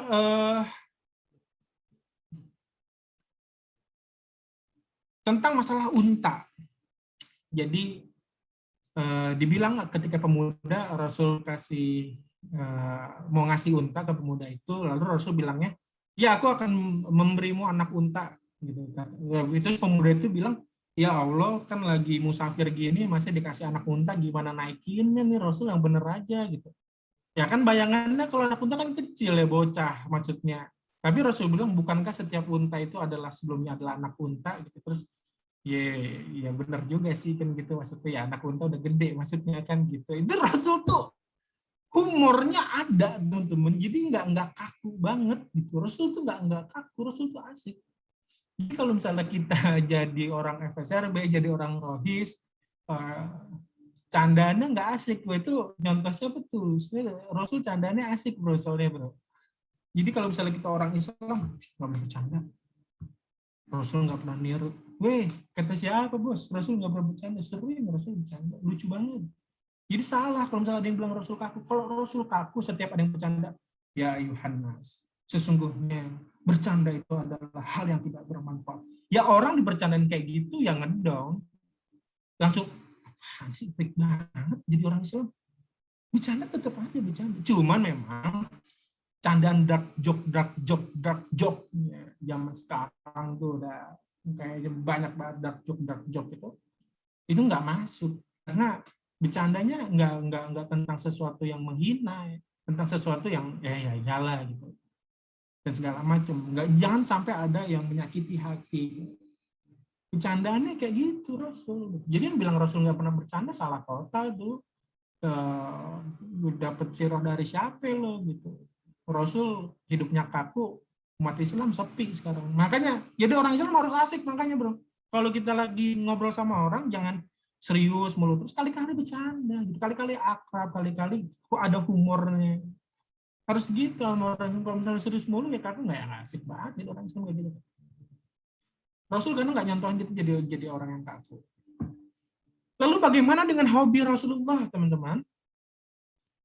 Jadi hobi Rasul itu jangan salah. Rasul itu jago gulat, woy. Jago gulat. Rasul itu bener, jago gulat. Jago beliau. Terus di sisi lain Rasul itu gemar berlari. Jadi beliau tuh berlari lah ya. Untuk kalau beberapa sih dibilangnya menjaga tubuhnya. Cuma itu hobi, kebiasaan Rasul. Kalau kita mau ngikutin sunnah-sunnah hobinya Rasul, ya berkuda, memanah, berenang, itu tafadhol ya silahkan. Tapi bang, tapi hobiku anime, boleh nggak? Ya boleh. Yang bilang nggak boleh siapa? Yang nggak boleh itu dari anime ke kalian bikin waifu sendiri. Nah itu yang nggak boleh. Kalau misalnya dari anime kita bisa mendapatkan inspirasi atau suatu hal, ya boleh. Bang, tapi aku hobinya bola. Hobinya futsal bang. Ya boleh, cuman futsal gimana caranya tetap menutup aurat. Gimana caranya futsal tidak lupa waktu sholat. Bang, hobi gue motoran bang, touring dari sini ke puncak. Ya nggak apa-apa, itu hobinya. Asalkan nanti pas sudah waktunya sholat, break dulu ke tim. Bro, sholat dulu bentar deh, 10 menit belum waktu, habis itu kita lanjut jalan. Bilang kayak gitu dong. Jadi nggak apa-apa. Ya artinya sebenarnya Rasul tuh nggak menyarankan kita untuk meninggalkan hobi kita. Kita punya hobi, tetap lakuin hobinya. Tetap lakuin dong hobinya. Karena itu adalah diri kita. Rasul gulatnya jago, manahnya jago, berkudanya jago, bahkan berlari gitu. Jadi kalau misalnya ada yang bilang Rasul nggak punya hobi, salah lagi ya bang, harus bilang itu sebuah kesalahan. Olahraganya harus, bang tapi hobinya apa? Mobile Legend bang, ya boleh juga. Cuman kalau kalah jangan ngomong kasar. Terus kalau misalnya bagi waktu belajarnya, ya boleh. Yang larang main game siapa? Nggak ada yang larang. Yang dilarang itu berlebihan main game. Ya kalau misalnya berlebihan belajar juga salah juga kan. Jadi kalau misalnya ada yang hobi main game, gitu, ada yang hobinya baca buku, ya lebih bagus lagi. Gitu. Bukunya harus buku yang ini bang, buku ini nggak bang? Enggak ya, kalau misalnya mau baca buku komik ya boleh juga. Buku Tareli ya silakan, buku-buku science fiction oh silakan aja. Nggak ada yang salah dengan itu. Tapi kita jangan pernah tinggalkan hobi kita. Rasul nggak ngajarin itu soalnya. Rasul hobinya jago. Hobi yang Rasul lakuin itu jago. Didalemin gitu. Jadi salah. Lagi-lagi abang harus katakan orang Islam yang nggak punya hobi salah. Rasul nggak nyontohin kalau emang dia, bang tapi Rasul dakwah. Jadi nggak sempat waktunya untuk nyalurin ke hobi. Wah, lu ngikutin siapa lu? Rasul siapa yang lu ikutin? Nabi Muhammad nggak gitu soalnya, sumpah. Rasul punya hobi dan hobinya tuh dijagoin sama beliau. Jadi salah kalau misalnya kita nggak punya hobi saking sibuknya dan segala macam, salah. Hobinya terus, makanya nggak salah orang main segala macam. Yang salah udah main, ngomong kasar, sholat lupa, akademik jelek, kan udah selesai. Terus bagaimana harta yang dimiliki Rasul? Selama ini kita membahas Rasul sibuk dakwah, Rasul begini, Rasul begini. Bro, Rasul tuh kaya. Rasul tuh berbisnis, teman-teman. Jadi kalau misalnya kita sebagai orang Muslim, hidupnya pas-pasan, dalam artian pas-pasan bukan karena nasib, karena memang kita, bang, Rasul menyarankan sebuah kesederhanaan. Bro, bangun. Yang sederhana itu bukan pemasukannya. Yang sederhana itu bukan pemasukan, yang sederhana itu adalah hedonismenya, pengeluarannya, gaya hidupnya, itu yang sederhana. Isi dompet yang nggak boleh sederhana, orang Islam harus kaya, bro. Kalau mau bisnis silahkan bisnis. Kalau misalnya makanya kalau ada orang Islam yang hartanya untuk makan cukup dan segala macam, lalu dia tidak punya ambisi untuk memperbanyak hartanya, yang lu teladanin siapa yang mohon maaf? Rasul kaya. Mitra, salah satu mitranya kan dulu istrinya. Nanti kita bakal cerita di belakang. Khadijah kan. Rasul bisnis. Bahkan ada bukunya bagaimana Rasulullah berbisnis. Karena apa? Rasul nggak miskin. Yang sederhana itu adalah penampilan kita. Teman-teman kalau bangsa sekarang, teman-teman bisa tinggal cukup gitu ya. Entah itu ngontrak dan segala macam, untuk makan bisa, punya kendaraan dan segala macam, kalau bisa ditingkatkan. Makanya karena di sini rata-rata masih SMA, rencanakan masa depannya. Mau kuliah di mana, nanti jangan sampai kuliah, ngambilnya ngasal, setelah kuliah, pelangak-pelongo, nggak bisa kemana-mana, karena ya ngambil apa jurusan bro? Ngambil manajemen. Ngambil manajemen karena apa? Karena banyak orang yang masuk sana aja. Mau kerja apa? Nggak tahu deh, nanti aja. Allah udah nyiptain kalian biar bermanfaat, kalian ngejalanin hidup sebercanda itu ya. Ya Allah, itu siapa yang jadi teladan dirimu itu? Rasul nggak begitu, teman-teman. Rasul nggak gitu. Rasul itu berbisnis, Rasul itu dan segala macam. Kita bercanda banget ngerancang masa depan, ya Allah. Milih jurusan, main-main. Habis milih jurusan, kerja bingung. Akhirnya jurusan apapun start bisnis. Ya, kenapa nggak dari awal ambil sekolah bisnis? Kenapa nggak dari awal ambil manajemen bisnis? Giliran ngambilnya bahasa Indonesia, gitu, jurusan sastra. Tapi karena nggak tahu mau kerja apa, akhirnya bisnis. Kayak kenapa nggak dirancang dari sastra Indonesia? Rancang masa depannya mau apa? Gitu. Ya Rasul kan nggak ngajarin gitu. Ya rezeki itu kita nggak ada yang tahu, justru udah nggak ada yang tahu, tiba-tiba kita ngerancangnya main-main, dikejar gitu, direncanakan rezekinya. Makanya Rasul tuh nggak miskin, teman-teman. Yang bilang Rasul miskin itu siapa? Nggak ada yang bilang Rasul miskin. Yang bilang sahabat-sahabat miskin itu siapa? Itu ya siapa? Umar ya. Ketinggalan sholat asar, terus dia menafkahi setengah kebun kurma. Wah, itu setengah kebun kurma kalau sekarang berapa puluh juta, woi. Itu nggak miskin, sahabat, tapi sederhana penampilannya. Ya sederhana tuh cuman outputnya, pemasukannya enggak, isi dompetnya nggak sederhana, isi rekeningnya nggak sederhana, enggak. Orang Islam tuh nggak ke sana arahnya. Yang sederhana itu adalah hedonismenya, masa punya mobil sampai 5 yang kepake 1, tapi nyumbang buat ambulan susah banget. Nah itu yang salah. Kemampuan punya mobil 5 tapi punyanya 1, sisanya wakaf ambulan.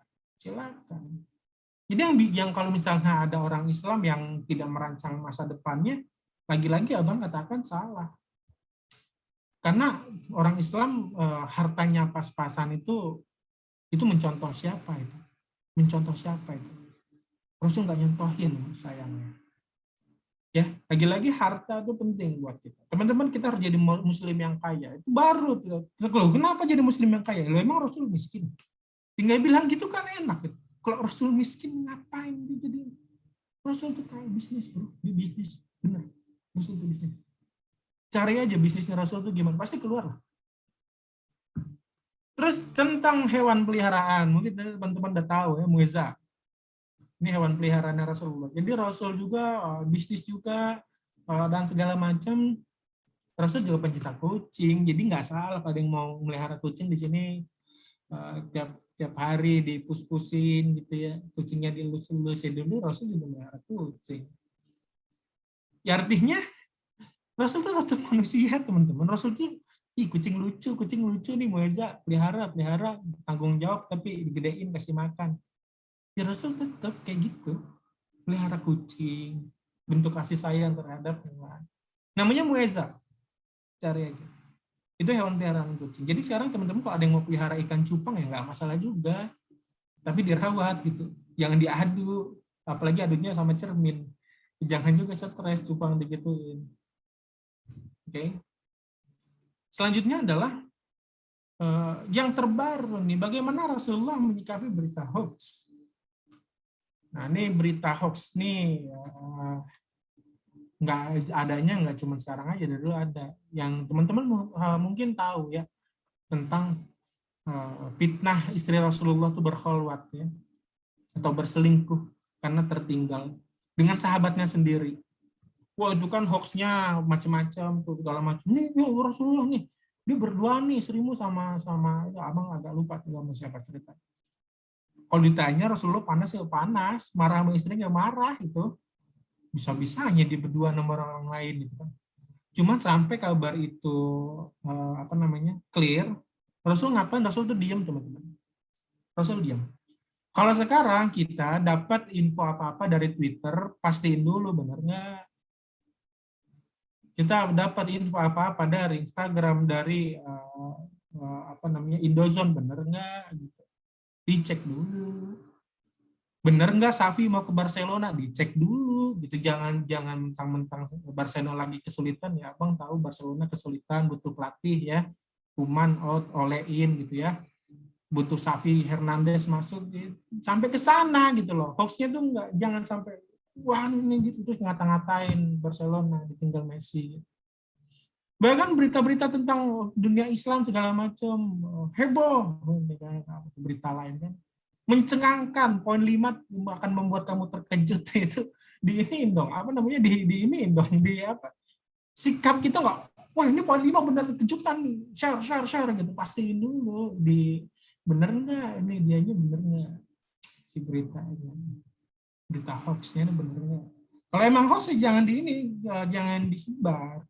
Kita diam dulu, diam tuh dalam artian bukan diam nggak mau tahu, tapi diam nih tahan dulu, ini sebenarnya yang mana. Kadang ada berita tahun 2001 masih di-share di tahun 2021.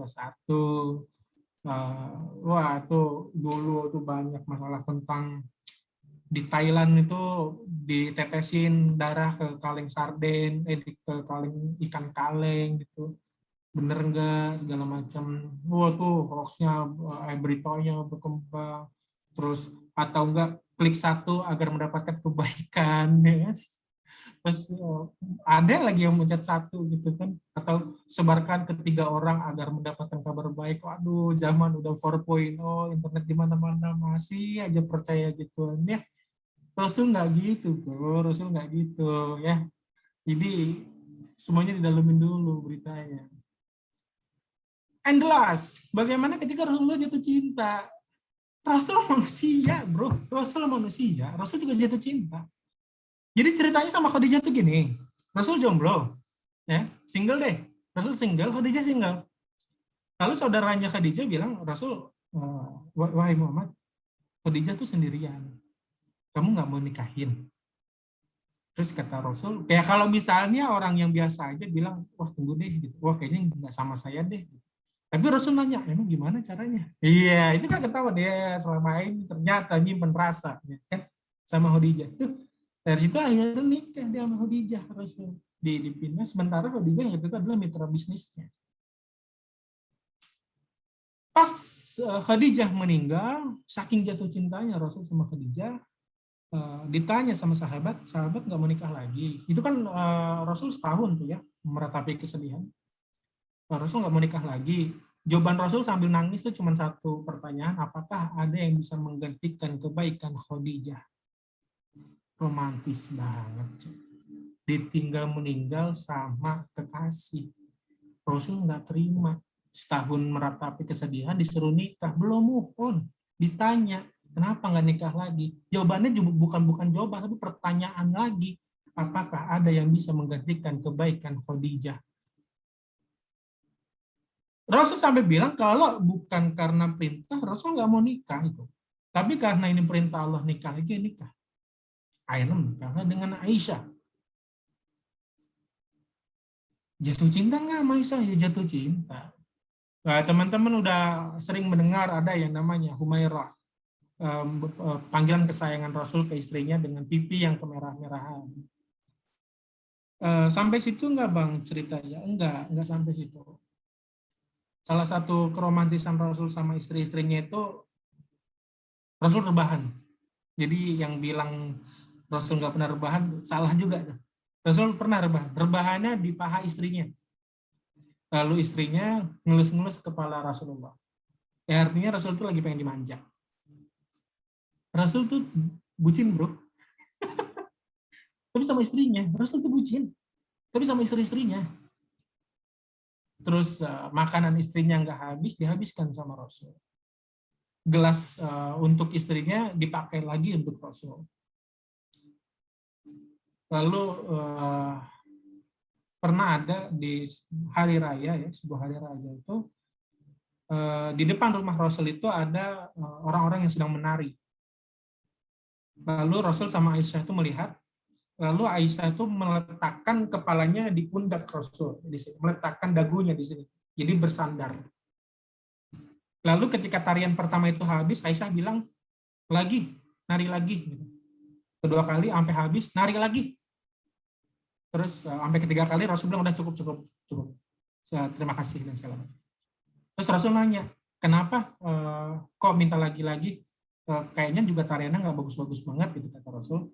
Kata Aisyah, nggak apa-apa, cuma pengen nyenderin tangan doang ke bahu.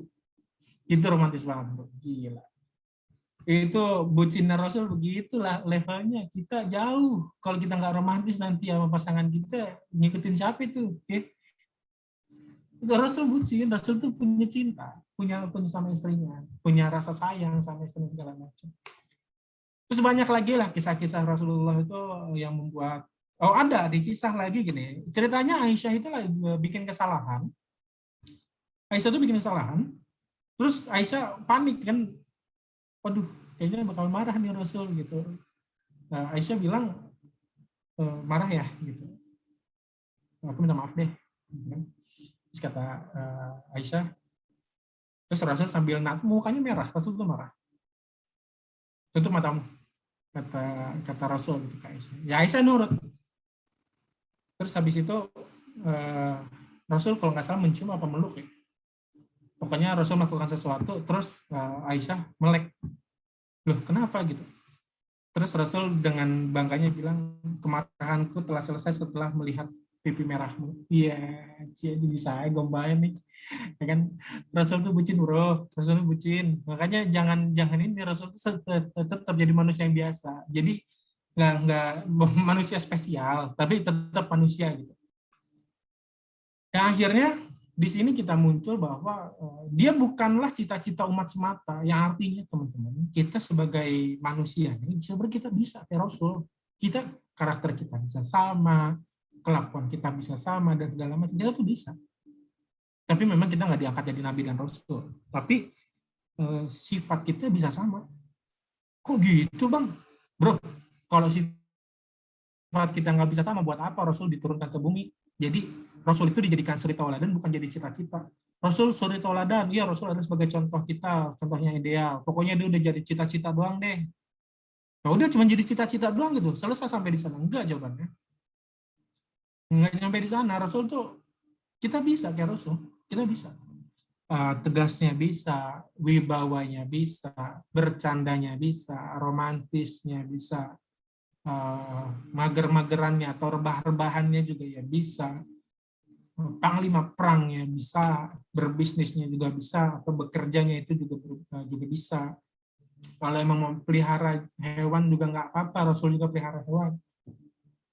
Kalau emang kita ternyata minatnya eh, sama ikan cupang, pelihara tapi amanah, jangan diadu.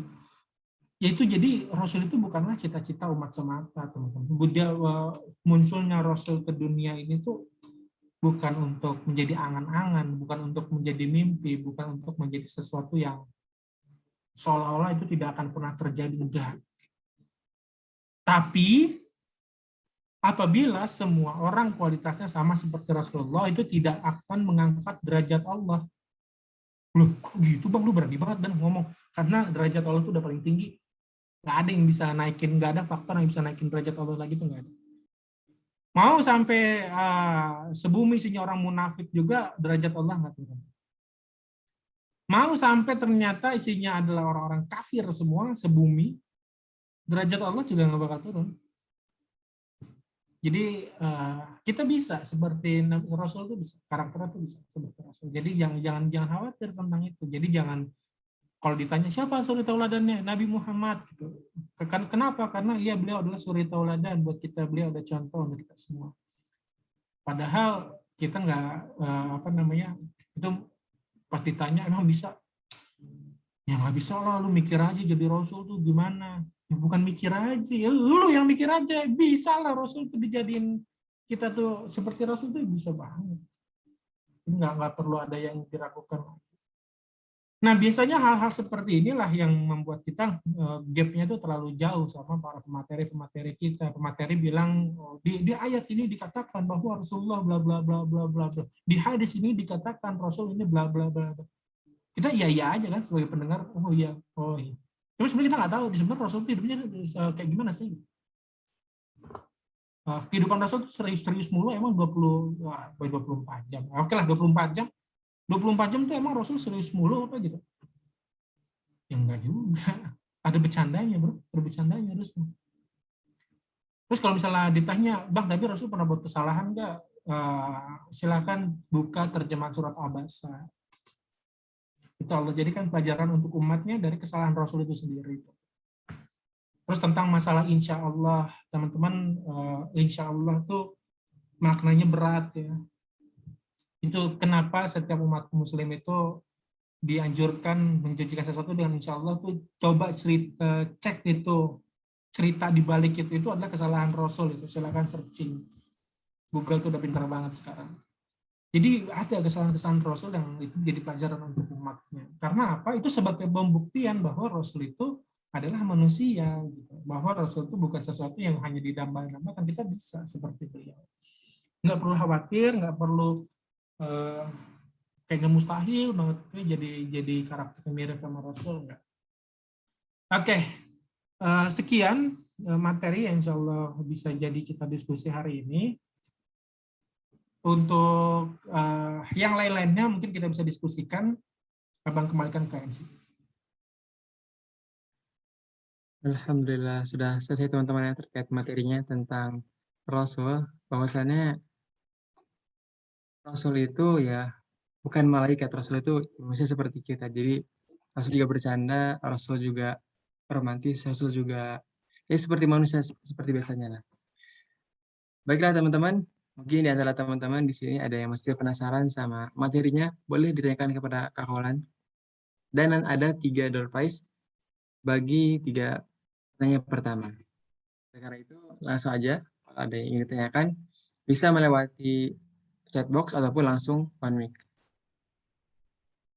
Bagi yang ingin bertanya, saya persilakan.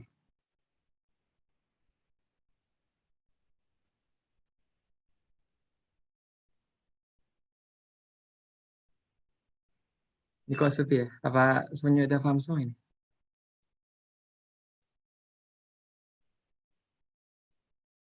Ayo teman-teman semua. Nggak usah malu. Atau mungkin kalau mau lewat chat box juga boleh, nanti akan saya bacakan pertanyaannya.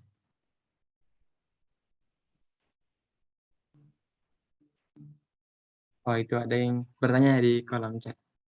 Assalamualaikum, saya ingin bertanya bagaimana jawaban kakak jika ada yang mempertanyakan mengapa Rasul memiliki banyak istri. Mungkin itu, Bang, untuk pertanyaannya. Oke, sip. Thank you. Ini keren nih. Ini masih jadi perdebatan nih. Kenapa sih Rasul banyak istri gitu ya? Kenapa tuh jawabannya gitu? Gini teman-teman. Abang kasih analogi ya. Pertanyaannya kalau ditanya, emang jadi Rasul tuh enak? Jawabannya ada enaknya, ada nggak enaknya. Emang resiko dari sebuah suri tauladan tuh apa sih resikonya? Resikonya tuh bukan tentang baik-baik aja, teman-teman. Bukan tentang yang baik-baik aja. Al-Quran bilang, boleh punya istri 1, 2, 3, atau 4. Rasul nggak nyontohin. Nanti ada peluang tuh bilang, Rasul aja nggak nyontohin. Ini cuma Quran. Lu nyontohin siapa? Matilah satu. Mending kalau misalnya hanya banyak istri. Bayangkan Rasul disuruh Allah untuk menikahi. Jadi gini, Rasul punya anak angkat, teman-teman. Anak angkat ini memiliki istri. Nah, di surat An-Nisa itu dikatakan, istri dari anak angkat itu halal untuk dinikahi. Allah minta nikahin anak itu. Jadi abang lupa namanya si anak angkatnya Rasul ini. Anak angkatnya ini punya istri, diminta sama Allah untuk diceraikan itu anak istrinya. Diceraikan istri, langsung Rasulullah itu diminta untuk menikahi istri anak angkat tadi. Wah, itu bisa bayangin teman-teman. Jadi Rasul rasanya gimana? Pertanyaannya Rasul mau. Wah, itu kita nggak ada yang tahu tuh. Cuman beratnya bayangin, jadi suri tauladan beratnya gitu. Harus nyontohin. Enak nggak enak, contohin semua. Kalau misalnya dibilang tadi, kalau masalah istri banyak, menurut abang itu nggak terlalu gimana-gimana dibandingin abang deh. Ya. Abang punya anak, terus ingin menafkahi anak lagi, yatim ya, contoh yatim piatu dan duafa, abang jadikan dia anak angkat, lalu abang jadi wali nikahnya, lalu dia nikah, punya istri, tapi abang diminta untuk nyontohin, kan katanya istri anak angkat kan boleh dinikahin, contohin dong mana ininya, buktinya kalau emang itu boleh gitu. Itu Rasul diminta sampai ke titik itu, teman-teman. Rasul diminta untuk ke titik itu. Ini udah resiko Rasul. Jadi kadang kita melihat Rasul istrinya banyak, Rasul begini, kadang kita melihatnya itu bukan sesuatu yang keinginan Rasul, bukan. Makanya kadang kita kan suka bingung makna bahwa Rasul itu taat banget sama Allah. Yang kita nangkap selama ini yang kata Rasul taat itu ya iya, Rasul dibilang Rasul suruh zakat, ya Rasul zakat, suruh sholat, ya Rasul sholat. Tapi di another ada sisi lainnya dari Rasul selalu taat sama perintah Allah itu sampai ke tahap seperti ini. Kalau Allah bilang boleh sampai 4, ya contohin. Contohin. Ya Rasul harus contohin itu. Nggak ada pilihan, karena itu bentuk taat. Inilah bentuk perintah Rasul itu harus taat. Tapi apakah kita umatnya harus seperti itu? Itu kan dikembalikan ke masing-masing. Kita nggak semata-mata, kenapa 4? Rasul nyontohin. Waduh. Nggak semata-mata gitu. Itu ada pertimbangannya. Tapi kalau misalnya kenapa sampai kayak gitu Bang? Istrinya banyak. Kalau istrinya banyak, teman-teman kayaknya soalnya paradigmanya. Abang kasih contoh yang lebih parah tadi. Rasul diminta menikahi istri dari anak angkat, itu lebih parah. Itu tetangga udah berbisik gitu. Wah gila. Masa istri anaknya sendiri diembat gitu kan. Gila seks banget dan segala macam. Wah itu citranya udah buruk gitu. Citranya udah buruk. Tapi sayang di surat An-Nisa itu dikatakan itu nggak muhrim. Kecuali istri dari anak kandung itu baru nggak boleh kan. Tapi kalau istri, wah ini kok ngomongnya jadi istri-istri, padahal abang dulu belum nikah ya. Tapi ini contoh yang beratnya, maksudnya beratnya dari Rasul tuh ya begitu. Kalau memang dikatakan nggak muhrim dan boleh dinikahi, ya contohin. Nah itu Rasul nyontohin kan jadinya. Ya emang dikiranya mau gitu. Ya kita nggak tahu itu Rasul mau apa nggak. Cuma itu kalau kita bayangin dengan logika hari ini, dengan kadar iman kita yang sekarang kayak itu berat banget. Cuma kalau misalnya kita ukur dengan imannya Rasul, mungkin itu sesuatu yang bisa ditoleransi dan segala macam. Jadi gitu teman-teman. Kalau masalah istri tadi abang ini masih jadi polemik dasar kita sebagai umat. Abang kasih kasus yang lebih parah, tapi ternyata di balik itu bukan Rasul yang minta, tapi ada sebuah ketaatan yang harus Rasul laksanakan sebagai bukti bahwa saya benar-benar suri tauladan. Jadi makna suri tauladan Rasul itu nggak semata-mata wah hidup Rasul kayaknya enak banget bang ya, oh, dapat perintah suruh zakat, sholat gitu ya, tobat, pimpin perang gitu. Weh, nggak tahu aja disuruh nikahin istri dari anak angkat. Kalian ini nggak tahu cerita itu kan? Silakan cari tahu gitu. Itu ada itu. Itu berat. Gitu jawabannya. Jadi sekiranya jangan sampai salahkan Rasulnya, tapi kita lihat bahwa Rasul itu adalah seorang yang taat atas perintahnya, perintah Allah. Ketika itu diperintahkan, Rasul harus buktikan. Nggak ada jalan lain. Kalau Rasul nego, ya udah selesai itu. Yang artinya bakal ada celah lagi buat musuh kita. Balik lagi ke sana. Bakal ada celah. Rasul aja nggak nyontohin. Walaupun diperintahin, Rasul nyontohin nggak? Enggak sih. Itu seneng ngapain lu nyontohin siapa ya? Kena lagi. Gitu. Ternyata Rasul nikah sama banyak wanita, salah juga. Gitu segala macam. Itu Rasul itu sebagai bentuk ketaatan. Tapi kita sebagai umatnya, bukan wajib ya. Yang wajibnya kan menikah aja. Bukan sebagai nikah banyak gitu. Dan kenapa banyak? Ada ustadz yang bilang sebenarnya dulu tuh istrinya memang banyak-banyak, diizinkan untuk banyak. Lalu turunlah surat An-Nisa sampai 4 itu fungsinya sebenarnya bukan untuk menambah, tapi untuk mengurangi. Yang tadinya 9, yang tadinya 11, istrinya diminta dipotong ada jadi 4. Bukan 1, ikut 4 boleh, nambah lah 2, 3, 4 gitu. Bukan gitu. Cara mikirnya bukan gitu. Tapi dulu orang punyanya banyak diturunin jadi 4 sama Allah. Ini oke lah, masih boleh deh 4, toleransi oke lah, siap. Tapi bukan berarti yang sekarang 1, 4 boleh, kejar lah 2, 3, 4 gitu. Jangan gitu. Kita pertimbangkan baik-baik gitu. Gitu sekiranya jawaban Abang kasih kasus. Semoga terima kasih Bang atas jawabannya. Semoga tadi yang menanya sudah tercerahkan ya atas persoalannya. Oke teman-teman, masih ada 2 slide lagi untuk prize-nya. Bagi teman-teman yang masih penasaran sama materinya, saya persilakan untuk bertanya. Boleh melalui chat box ataupun langsung on mic ya.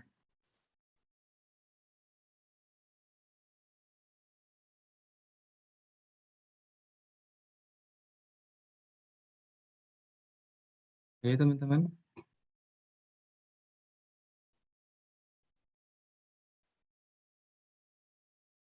Oh itu ada yang bertanya lagi ya.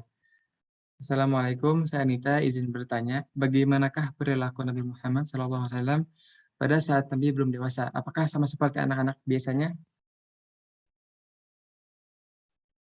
Masih termute Bang. Oke, thank you buat Anita. Ini nanya, Rasul seperti anak-anak biasa enggak? Iya, seperti anak-anak biasa. Rasul main pas kecil. Kalau teman-teman sadar betul dengan cerita hati Rasul dicuci sama malaikat, itu emang kejadiannya Rasul lagi ngapain? Emang bocah dakwah. Itu Rasul lagi main. Lagi main, tiba-tiba diambil sama 2 orang. Diambil, perutnya dibelek. Teman-temannya panik. Wah, itu Rasul dibelek itu perutnya itu. Woi, gimana itu penyiksaan? Tapi Rasul kan nggak sakit. Tapi itu ternyata hatinya dicuci. Itu Rasul lagi main. Jadi anak-anak itu Rasul juga nggak, anak-anaknya Rasul tuh nggak tiba-tiba wahai manusia, taatlah kalian kepada Allah. Enggak gitu Rasul anak-anaknya. Anak-anak Rasul tetap main, tetap gitu. Semoga menjawab. Bang, terima kasih atas penjelasannya. Cuman memang berbeda dengan anak-anak sekarang gitu. Lagi sujud sholat tarawih tapi dia sujud freestyle FF gitu. Enggak gitu Rasul. Beda cerita. Itu beda cerita itu. Enggak gitu konsep Rasul bermainnya itu enggak gitu. Terima kasih Bang atas penjelasannya. Semoga tadi yang bertanya semakin tercerahkan. Bahwasanya Rasul itu pas masih anak-anak sama seperti anak-anak lainnya. Tapi ya nggak sampai kayak baca FF juga gitu ya. Nggak sampai freestyle. Gitu. Oke, ada satu slide lagi untuk yang bertanya. Oh ini dari Nadia ya. Nadia di Bogor. Assalamualaikum Kak, Putin izin bertanya bagaimana pendapat tentang orang yang masih menganggap perayaan Maulid itu bid'ah. Terima kasih. Ini teman-teman, ini pertanyaannya kontroversi. Jawabnya harus hati-hati banget. Gini, yang bilang bid'ah itu sebenarnya bukan maulidnya, tapi dia menyayangkan kenapa kita nginget Nabi itu pas lagi lahirnya aja sih. Kenapa materi-materi Rasul itu selalu diangkat pas lagi kelahirannya aja. Dan kenapa ada ulang tahun buat Rasul. Sebenarnya itu nggak diajarkan di Islam. Itu yang membuat bid'ah. Itulah yang membuat bid'ah. Jadi salahnya memang kita selama 365 hari kita hanya mengingat satu hari Nabi itu dengan adanya Maulid itu. Ya itu salah memang. Itu nggak perlu siapapun juga salah, itu abang menentang keras gitu. Salah itu, masa pas di antara 365 hari dalam setahun kita ingatnya dalam sehari. Sehari juga ingatnya 2 jam lagi pas acara Maulid Nabi doang, tok gitu. Pulang-pulang acara Maulid Nabi, lupa lagi ngerokok dia. Ya enggak. Ya salah konsepnya itu. Salah. Kalau gitu ya emang, kalau kayak gitu jatuhnya bid'ah lah.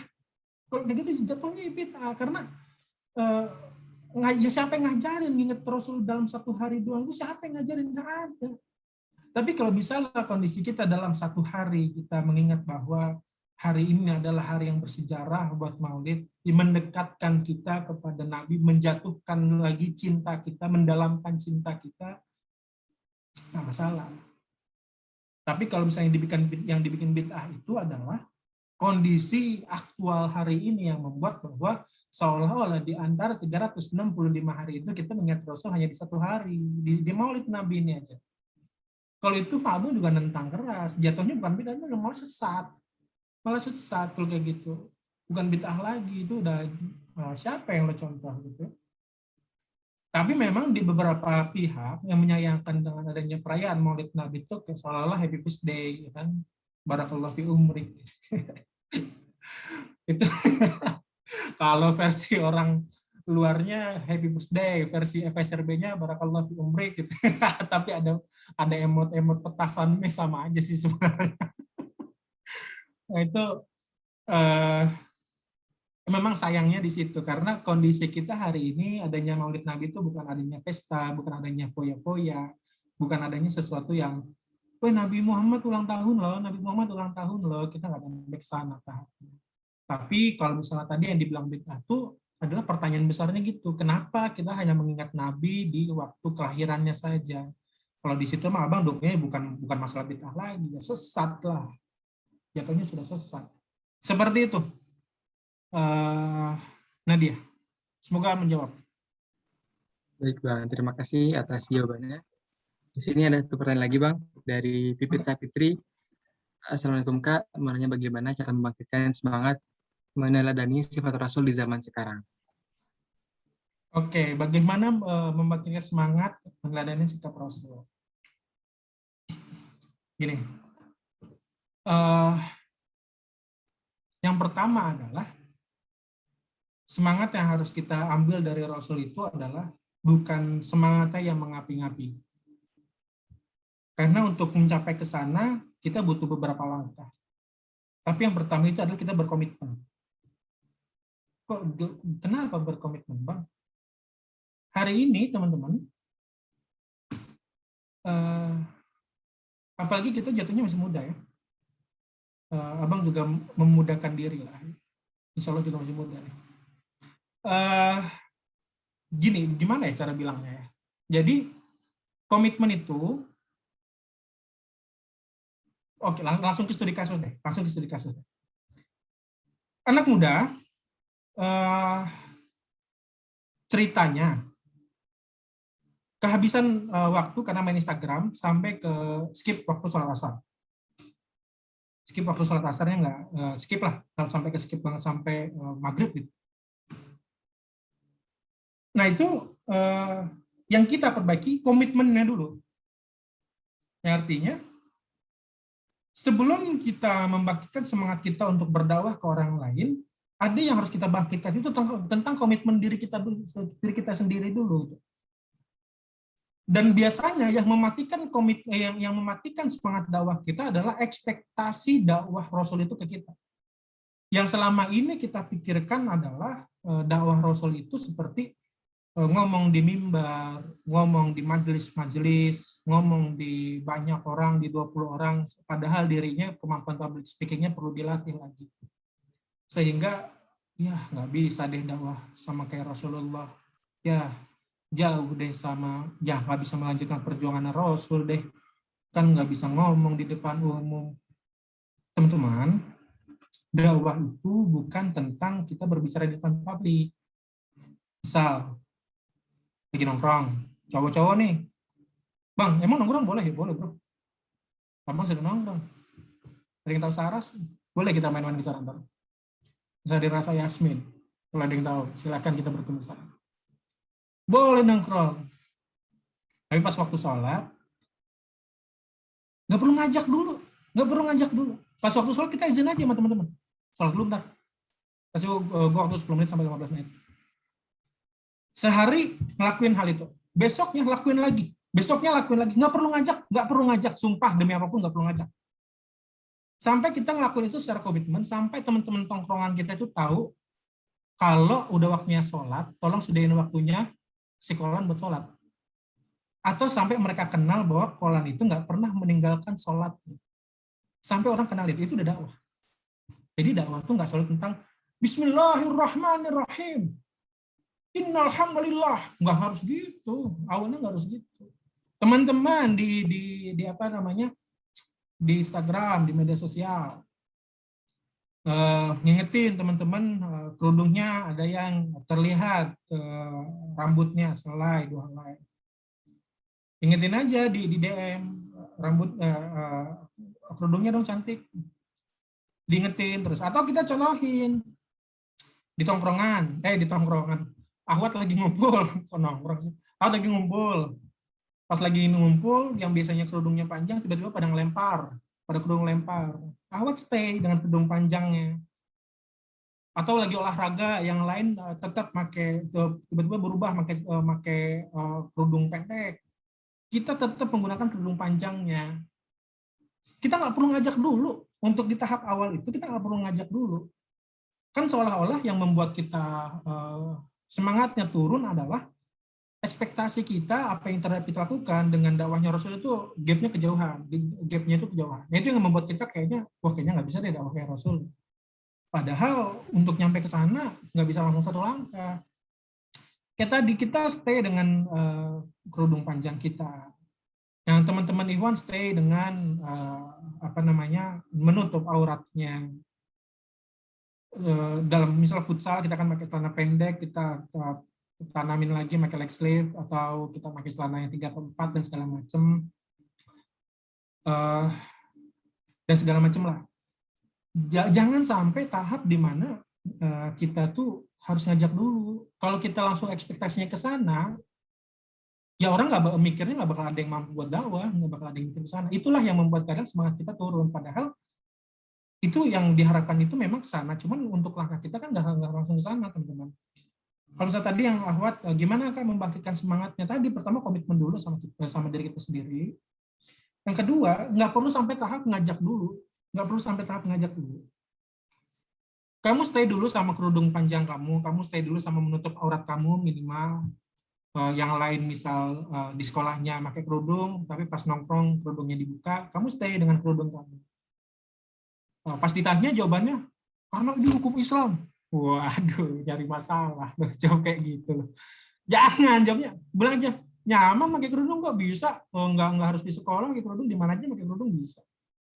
Jangan nyari masalah juga jawabannya. Tetap nyaman loh pakai kerudung, bisa kok nongkrong pakai kerudung, sampai mereka kenal tuh bahwa dia mah di sekolah, di rumah, di tongkrongan, lagi ngumpul, makanya kerudungan terus. Yang laki juga, sampai seorang itu kenal di tahap, si Razan kalau waktu sholat. Terus tahap keduanya apa? Tahap keduanya tuh mungkin nggak langsung ngajak. Razan misal udah kebiasaan sholat, pertemuan di 2 bulan, nongkrong, kalau sholat selalu, gue sholat dulu bentar. Nanti ada titik di mana, misal Razan agak terlambat sedikit, temennya nyadar, Jan, udah azan maghrib, lu nggak sholat dulu? Itu sampai ada titik teman kita nyadar, karena kita kok ada yang salah ya, sholatnya dimundurin. Itu tuh udah dakwah. Itu. Nggak perlu khawatir tentang bagaimana, pokoknya lu harus sholat 5 waktu, tahajud, duha, rawatib, semua lu lakuin deh. Wah, nggak nyampe ke sana dulu. Sampai mereka tahu bahwa sholat itu ternyata wajib. Habis itu baru mereka sadar kita teratur rajin sholat, mereka mengingatkan kita sholat, baru lu nggak mau nyoba sholat sekali, lu sholat berapa kali, lu udah pulang terus. Gitu teman-teman. Jadi kadang yang membuat semangat kita turun itu adalah ekspektasi dakwah Rasul terhadap apa yang kita lakukan itu kejauhan. Jadi seolah-olah apa sih bahasanya kalau bang lupa ya tiba-tiba insecure. Nah, jadi insecure itu bukan tentang cantik atau ganteng doang, atau tentang outfit lo berapa, enggak tentang itu doang. Insecure itu kan kita sama Rasul gitu, ekspektasi Rasul langsung semua sahabat berpengaruh, tapi kita ilmu public speaking aja setengah-setengah gitu. Terus kita jadi seolah-olah wah nggak bisa deh dakwah gue kayak Rasul. Terus gimana ya semangatnya? Padahal nggak nyampe ke sana gitu. Nyampainya padahal kita komitmen dulu aja sama apa yang kita lakuin. Ntar pelan-pelan yang berdakwah tuh ya begitu teman-teman, proses. Gitu Pipit. Insya Allah mudah-mudahan menjawab pertanyaan. Baik, terima kasih Bang atas penjelasannya. Terima kasih juga tadi ada Pipit, ada Hasna, Anita, dan Nadia yang sudah bertanya. Semoga atas pertanyaan kalian sudah mewarnai maulid, bukan maulid ya, webinar maulid kita pada sore hari ini. Oke, bagi ketiga penanya paling awal akan mendapatkan hadiah dari panitia dan nanti akan dikontak ya melalui oleh panitia. Baik teman-teman, supaya lengkap acara kita akan ada dokumentasi ya, dokumentasi yang akan dilakukan oleh para panitia. Oleh karena itu, kepada panitia yang bertugas saya persilakan untuk presentasikan kegiatan kita di penghujung acara ini. Oke, sekarang kita masuk ke sesi dokumentasi ya. Boleh yang masih off kamera, bisa dinyalain dulu dong kameranya.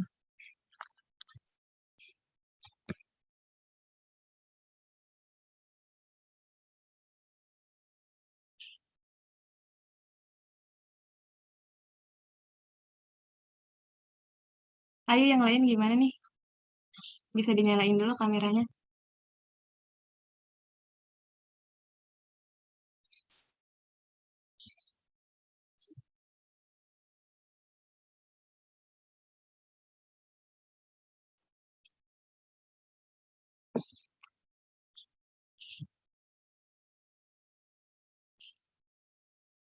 Oke, kayaknya yang masih off ada kendala nih. Jadi supaya menghemat waktu, kita langsung aja ya.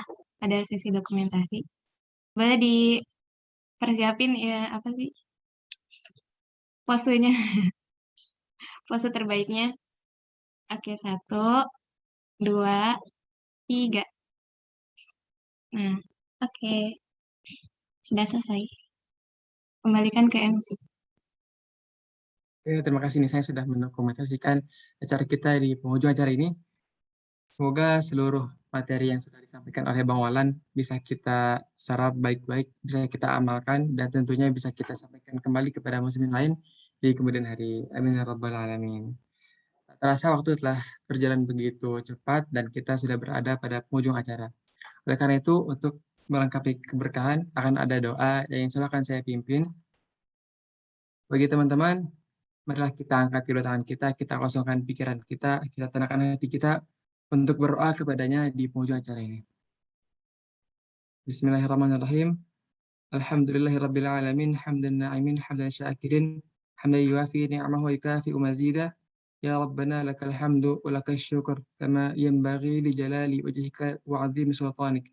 Allahumma inna nas'aluka salamatan fid din wa 'afiyatan fil jasad wa ziyadatan fil 'ilm وبركة في الرزق وتوبة قبل الموت ورحمة عند الموت ومغفرة بعد الموت اللهم هون علينا في سكرات الموت والنجاة من النار والعفو عند الحساب اللهم إنا نعوذ بك من علم لا ينفع وقلب لا يخشع ودعاء لا يسمع اللهم انصر إخواننا المسلمين والمجاهدين في فلسطين اللهم انصر إخواننا المسلمين والمجاهدين في غزة وفي سوريا وفي كل مكان وزمان ربنا لا تزغ قلوبنا بعد إذ هديتنا وهب لنا من لدنك رحمة إنك أنت الوهاب ربنا آتنا في الدنيا حسنة وفي الآخرة حسنة وقنا عذاب النار سبحان ربك رب العزة عما يصفون وسلام على المرسلين والحمد لله رب العالمين.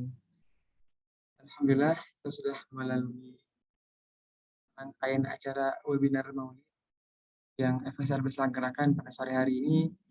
Semoga kita bisa mengamalkan apa yang sudah kita dapat ya teman-teman. Karena itu jika ada kesalahan yang saya lakukan mohon dimaafkan.